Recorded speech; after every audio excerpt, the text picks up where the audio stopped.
The highly anticipated follow-up to Boneworks is finally coming to VR headsets this week in Bonelab. Today, we finally got to see footage of the Quest 2 version captured in headset. Bonelab creator Brandon Lash also shared that it runs on Quest 2 natively at 90 Hz without using asynchronous space warp. Now, of course, the Quest 2 version isn't going to meet the graphic fidelity of a spec'd-out computer with a dedicated graphics card, but in my opinion, I think it looks pretty dang good, and having the physics work the same as the PC version is incredible. The price of $40 was also announced, and that it will be cross-buy for those of you that use the Oculus Store on your PC as well as your standalone device.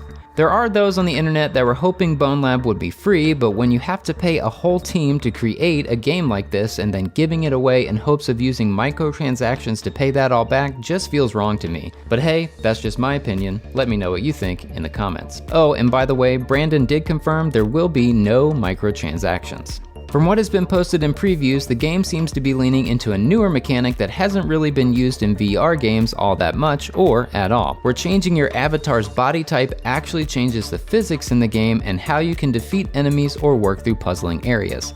Kinda like Mario's hat in Mario Odyssey. This is a really intriguing mechanic that I'm really excited to explore, especially in virtual reality where I can imagine what it's like to, have a different body type.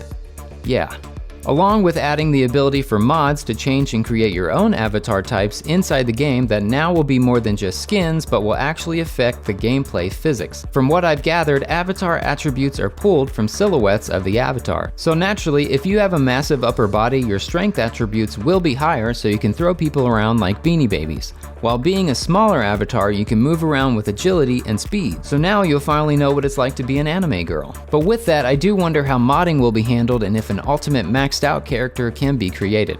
I guess we shall see, but thankfully mods will also be supported for the Quest 2 standalone audience as well. Oh, and by the way, vehicles will be in the game, and choosing between playing while seated or standing will now be a seamless experience. No more choosing the seated or standing option in a menu. If you want to sit and play the game, it recognizes your position and then adapts. All in all, the Bonelab sandbox looks incredible, and I can't wait to play the story mode of the game, but also what the community cooks up with the mods, especially now that so many more people will have access to this game, unlike Boneworks, which was PC only.